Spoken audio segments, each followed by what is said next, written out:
Welcome दोस्तों। आज भी हम इस क्लास में सबसे पहला टॉपिक हमारे सिलेबस का पढ़ेंगे chemical kinetics.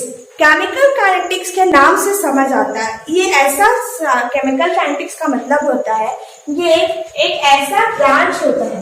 It is the branch of chemistry. ये क्या होता है? एक केमिस्ट्री का ऐसा ब्रांच होता है जो किसके साथ डील करता है? केमिस्ट्री दैट deals with जो डील्स करता है that deals with the rate of chemical reaction। जो केमिकल रिएक्शन के क्या करता है? रेट के साथ डील करता है, उसको बोलते हैं हम लोग केमिकल काइनेटिक्स। ठीक है, तो ये हो गया सबसे पहले कि केमिकल काइनेटिक्स होता क्या है। सबसे पहले तो हमको ये समझ आना चाहिए कि केमिकल काइनेटिक्स होता क्या है। तो ये क्या होता है? केमिस्ट्री का एक ब्रांच होता है जो किसके साथ डील करता है? रेट ऑफ केमिकल रिएक्शन से। ये चीज समझ आया? अब हम लोग पढ़ेंगे रेट ऑफ केमिकल रिएक्शन क्या होता है। ठीक है, अब सबसे पहले इतना देर से हम लोग बात कर रहे हैं रेट ऑफ तो इसका मतलब क्या होता है? देखो बच्चों, rate of chemical reaction, rate of chemical reaction का मतलब होता है किसी के कॉन्सेंट्रेशन में चेंज होना। अब किसी के मतलब कॉन्सेंट्रेशन में चेंज होना। अब केमिस्ट्री पढ़ रहे हैं तो या फिर इसमें रिएक्टेंट साइड होगा या प्रोडक्ट साइड होगा। तो द चेंज इज, क्या होता है इसका definition? The change in concentration, the change in concentration of reactant और प्रोडक्ट। ठीक है, कॉन्सेंट्रेशन में चेंज होना रिएक्टेंट और प्रोडक्ट, इसमें पर यूनिट टाइम, इसको बोलते हैं, क्या बोलते हैं? Rate of chemical reaction. अब इसको अगर हमको लिखना है तो कैसे लिखेंगे? ऐसे भी लिख सकते हैं, इसको शॉर्ट फॉर्म में जैसे हम लोग फॉर्मूला में लिखते हैं, रेट ऑफ केमिकल रिएक्शन। जैसे हम लोग स्पीड का क्या लिखते हैं? स्पीड को हम लोग कैसे लिखते हैं? Speed is equals to distance upon time. Charge is equals to क्या होता है? दूरी बटा समय। वैसे ही रेट ऑफ केमिकल रिएक्शन क्या बोलते हैं? चेंज इन कॉन्सेंट्रेशन, चाहे वो किसी का भी हो, है ना, कॉन्सेंट्रेशन रिएक्टेंट का हो या प्रोडक्ट का, पर यूनिट टाइम। अब change in concentration, concentration word का मतलब क्या होता है? कॉन्सेंट्रेशन का मतलब होता है जो सब्सटेंस होता है, जो केमिस्ट्री में हम जो भी सब्सटेंस लेंगे इक्वेशन में, रिएक्शन के लिए जो भी हम सब्सटेंस लेंगे उसके कॉन्सेंट्रेशन पे कितना चेंजेस हुआ। मतलब पहले कितना था और अगर कुछ फैक्टर्स अप्लाई कर रहे हैं, जैसे उसमें टेम्परेचर अप्लाई कर रहे हैं, कोई हीट अप्लाई कर रहे हैं तो, या प्रेशर अप्लाई कर रहे हैं, तो उसके कॉन्सेंट्रेशन में क्या चेंजेस हुआ। मतलब पहले क्या था और जब हम कोई फैक्टर्स अप्लाई कर रहे हैं तो उसके बाद उसमें क्या चेंजेस हुआ और कितने टाइम में चेंजेस हुआ। समझ आया? जैसे कि हम लोग फिजिक्स में एग्जांपल ले, speed is equal to distance by time. कैसे समझेंगे?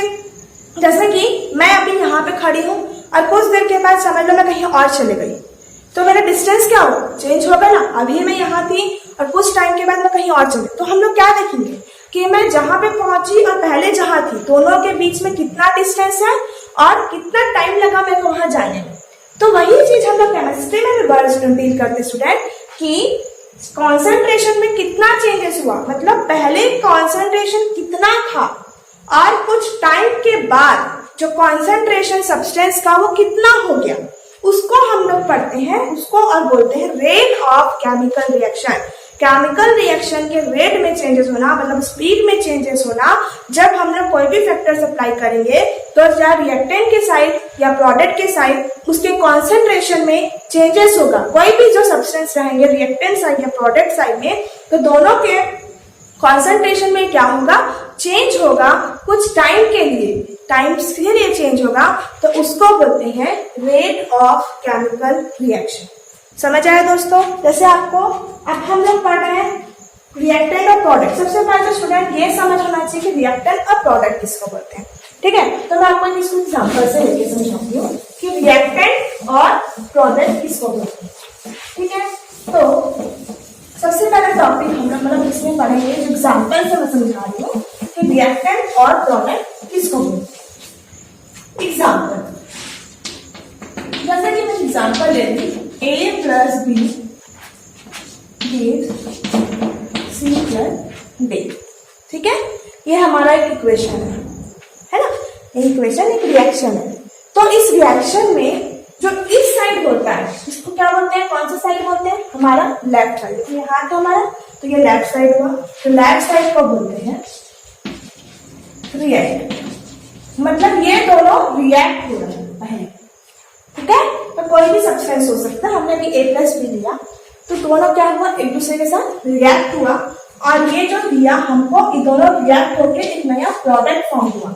हमने पहले ही पढ़ा था कि केमिस्ट्री क्या होता है कि दो और दो से ज्यादा सब्सटेंस क्या होते हैं, मिक्स होके रिएक्ट करके एक नया प्रोडक्ट देते हैं। तो वही हुआ, दो सब्सटेंस क्या हुआ, रिएक्ट हुआ, और रिएक्ट होकर क्या दिया, दो प्रोडक्ट दिया, है ना। तो इसलिए क्या होगा, जो हमको ये मिला है इस साइड, तो रिएक्ट होने के बाद ये रिएक्ट हुआ, इसलिए रिएक्टेंट, और जो मिला उसे क्या बोलेंगे, प्रोडक्ट। समझ आया। तो रिएक्टेंट किसको बोलते हैं, प्रोडक्ट किसको बोलते हैं, जब दो सब्सटेंस जहां जो रिएक्ट हो रहा है उसको हम लोग रिएक्टेंट बोलेंगे, और रिएक्ट होने के बाद जो हमको आउटपुट मिल रहा है उसको हम लोग बोलते हैं कि प्रोडक्ट। प्रोडक्ट ही बोलते हैं ना, जो हमको मिलता है उसको प्रोडक्ट बोलते हैं, है ना। जैसे कि हम अगर एक मैगी का पैकेट लेके आए तो हमारे पास क्या है, वो प्रोडक्ट है। अब वो कहाँ से बन के आए, कैसे बन के आए, वो सब रिएक्टेंट है। ओके ना, अब ये तो समझ गए रिएक्टेंट और प्रोडक्ट, है ना। तो देखेंगे कि रिएक्टेंट साइड पे में कॉन्सेंट्रेशन में चेंज हो रहा है कि प्रोडक्ट साइड में चेंज हो रहा है। अब चेंज को सबसे पहले हमने पढ़ा है कि चेंज को हम लोग डिनोट किससे करते हैं, डेल्टा से। किसको, डेल्टा, इसको बोलते हैं डेल्टा। समझ आया। तो चेंज हो रहा है मतलब डेल्टा से डिनोट करेंगे। अब रिएक्टेंट साइड में चेंजेस हो रहा है तो इसको लिखते हैं, इसको लिखते हैं किस फॉर्म में, एक ब्रैकेट के अंदर लिखेंगे। अब ब्रैकेट का मतलब क्या होता है दोस्तों, अगर आप ब्रैकेट नहीं लगाओगे तो इसका मतलब क्या होगा, यहाँ पर गलत हो जाएगा। इसको बोलते हैं कॉन्सेंट्रेशन में चेंज होना। कॉन्सेंट्रेशन में चेंज हो रहा है, इसको ये शो करता है कौन, ये ब्रैकेट, ठीक है। अपॉन कितना चेंजेस हो रहा है, टाइम पे, dt। समझ आया। आप इसमें कौन सा चेंजेस हो रहा है, a, ठीक है। उसके बाद फिर b को वैसे लिखेंगे, b अपॉन dt, ठीक है, equal to del c upon dt equal to del d upon dt, ठीक है। ये चीज समझ रहे हैं आपको। तो हम इसको इस फॉर्म में लिखेंगे। तो क्यों बता रही हूँ, क्योंकि इसके बेसिस में आपको न्यूमेरिकल्स कॉन्सेप्ट में भी दे सकता है कि इसको कैसे सॉल्व, मैं बताऊंगी अभी एग्जांपल लेके। ये तो अपना a plus B equal to C plus D है, मैं और एग्जांपल लेके आपको समझाऊंगी। तो अब तो हम इसको इस फॉर्म में लिख दिए, डेल इसलिए क्योंकि चेंज हो रहा है, और ब्रैकेट इसलिए लिए क्योंकि इसको कॉन्सेंट्रेशन में चेंज हो रहा है, ये शो करता है। ये ब्रैकेट क्या शो करता है, कॉन्सेंट्रेशन में चेंज हो रहा है ना। अब देखो, अगर देखो रिएक्टेंट साइड में अगर चेंज होगा तो ऑब्वियसली क्या होगा, प्रोडक्ट में भी क्या होगा, चेंजेस होगा। अब देखना रिएक्टेंट साइड में हम लोग क्या लगाते हैं, नेगेटिव साइन। अब ये नेगेटिव साइन, ये रिएक्टेंट भी नेगेटिव होगा क्योंकि दैट वन इज रिएक्टेंट। तो नेगेटिव साइन क्यों लगाते हैं, ठीक है। नेगेटिव साइन हम लोग इसलिए लगाते हैं क्योंकि जब कॉन्सेंट्रेशन में चेंज होता है तो क्या होता है, जो इधर साइड का जो कॉन्सेंट्रेशन होता है रिएक्टेंट साइड का, वो डिक्रीज होता है, और प्रोडक्ट साइड क्या होता है, इंक्रीज होता है। जब कॉन्सेंट्रेशन क्या होता है रिएक्टेंट साइड में क्या होता है, दैट वन डिक्रीज होता है, और प्रोडक्ट साइड में क्या होता है, इंक्रीज होता है। तो डिक्रीज होता है, इसलिए हम इसको नेगेटिव साइन के साथ क्या करते हैं, शो करते हैं। ओके, चेंज इन कॉन्सेंट्रेशन, अगर रिएक्टेंट साइड का कॉन्सेंट्रेशन चेंज होता है तो वो डिक्रीज होता है, ठीक है, और प्रोडक्ट साइड हमको क्या मिलता है, ज्यादा आउटपुट मिलता है। तो इधर इंक्रीज होता है, इधर डिक्रीज होता है, दैट्स व्हाई हम यहाँ पे कौन सा साइन लगाते हैं, नेगेटिव साइन। ओके, इसके हम एक और एग्जांपल लेते हैं। फॉर एग्जांपल PCl5, ये दिया PCl3 प्लस Cl2। ओके, इसको ब्रेक कर दिए। अब इसको हम लिखेंगे कैसे, minus del PCl5 upon dt gives del PCl3 upon dt equal to del Cl2 upon dt। समझ आया? ये आपको दे दिया ऐसा। अब दोस्तों इसमें एक और चीज मैं बता दूं, अभी हमारा ये रिएक्शन जो है इसमें direct relation a plus B equal to C plus D, ठीक है, ये हमको डायरेक्ट ऐसे दे दिया। लेकिन कुछ कुछ हमको रिएक्शन ऐसा मिलेगा जहां पे सामने में उसका ये जैसे यहाँ पे लिखा गया 2 है ना, फॉर एग्जाम्पल यहाँ लिखा हुआ है 3, मैं एग्जाम्पल बता रही हूँ।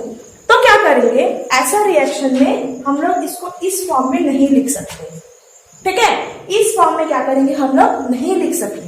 तो किस फॉर्म में लिखेंगे, हम इसको किस फॉर्म में लिखेंगे, जैसे कि ये तो चेंज नहीं होगा, ये तो ऐसा ही रहेगा, बट चेंजेस बस क्या होगा, जो नंबर आपको इसके सामने में दिया रहेगा है ना, तो उसको क्या करेंगे हम लोग डिवाइड फॉर्म में लिखेंगे। जैसे यहाँ पर 2 दिया है तो इसको हम लोग 2 लेते हैं। समझ आया? जैसे कि यहाँ पे 3 दिया है, किधर दिया, डी पे 3 दिया है तो ये 3 दिया। समझ आया दोस्तों? तो आपको इसको इस फॉर्म में लिखना है 2a plus B C plus 3d। तो जहां पर आपको ये नंबर दिया रहेगा उसमें उसी जगह पे हम उसको डिवाइड फॉर्म में लिख देंगे, और इस बेसिस से एक ना एक क्वेश्चन डेफिनेटली आपको पूछेगा, ठीक है। तो आपको समझ आया होगा, फिर से बता रही हूँ, नेगेटिव साइन इसलिए लगाते हैं क्योंकि आपका कॉन्सेंट्रेशन रिएक्टेंट साइड में क्या होता है, डिक्रीज होता है, और प्रोडक्ट साइड में इंक्रीज होता है। डिक्रीज होता है इस साइड रिएक्टेंट साइड, इसलिए नेगेटिव साइन लगाए, और प्रोडक्ट साइड इंक्रीज होता है इसलिए पॉजिटिव साइन रहेगा। समझ आया? और इस ब्रैकेट का मतलब होता है कि कॉन्सेंट्रेशन में क्या हो रहा है, चेंजेस हो रहा है। समझ आया? तो ये था हमारा चेंज इन कॉन्सेंट्रेशन, इसी को बोलते हैं केमिकल काइनेटिक्स का जो पार्ट पढ़े, केमिकल रिएक्शन या रेट ऑफ केमिकल रिएक्शन, यही है रेट ऑफ केमिकल रिएक्शन। समझ आया? तो रेट ऑफ केमिकल रिएक्शन क्या होता है, कॉन्सेंट्रेशन का चेंज होना, चाहे वो रिएक्टेंट साइड चाहे product side per unit time. लेकिन हम ये देखे हैं कि कॉन्सेंट्रेशन जब रिएक्टेंट साइड चेंज होता है तो वो डिक्रीज होता है, इसलिए नेगेटिव लगाते हैं, और प्रोडक्ट साइड क्या होता है, इंक्रीज होता है, इसलिए पॉजिटिव साइन लगाते हैं। ओके, और ये पर यूनिट टाइम पे चेंज होता है। और अब इसके बाद हम लोग पढ़ेंगे एक topic, fast and slow reaction. Fast reaction किसको बोलते हैं, स्लो रिएक्शन किसको बोलते हैं, और इसके बाद हम लोग स्पीड के बारे में पढ़ेंगे। स्पीड भी 2 टाइप के होते हैं, एक होते हैं एवरेज स्पीड और एक होता है इंस्टेंटेनियस, उसी को बोलते हैं एवरेज रेट और इंस्टेंटेनियस रेट। समझ आया? तो अभी जो हमारे 2 टॉपिक है, एक एवरेज रेट, इंस्टेंटेनियस रेट, और फास्ट एंड स्लो रिएक्शन, जो हम लोग अभी अपने आगे क्लास में पढ़ेंगे, ठीक है। तो आई होप आपको ये अच्छे से समझ आया होगा। इसको आप लोग इसी तरीके से सॉल्व कर, इसके बेसिस पे बहुत सारे और भी आपको क्वेश्चंस मिल जाएंगे, एग्जांपल क्वेश्चन, आप उसको सॉल्व करने की कोशिश करें, ठीक है, और सॉल्व करके आप फाइंड आउट करना कि इसको कैसे सॉल्व करते हैं। इसी वे में दे देगा और आप इसको इस वे में सॉल्व करें। कहीं पर से आपको उसकी वैल्यू भी दे देगा, जैसे इसकी वैल्यू, तो आपको बोलेगा ये फाइंड करो, तो आप ऑब्वियसली फाइंड कर सकते हो, ठीक है। तो आज की क्लास में इतना ही। थैंक यू दोस्तों। अब हमारे नेक्स्ट क्लास हम लोग पढ़ेंगे कि फास्ट और स्लो रिएक्शन क्या होता है और कौन कौन से स्पीड रेट होते हैं, एवरेज रेट और इंस्टेंटेनियस रेट। Thank you.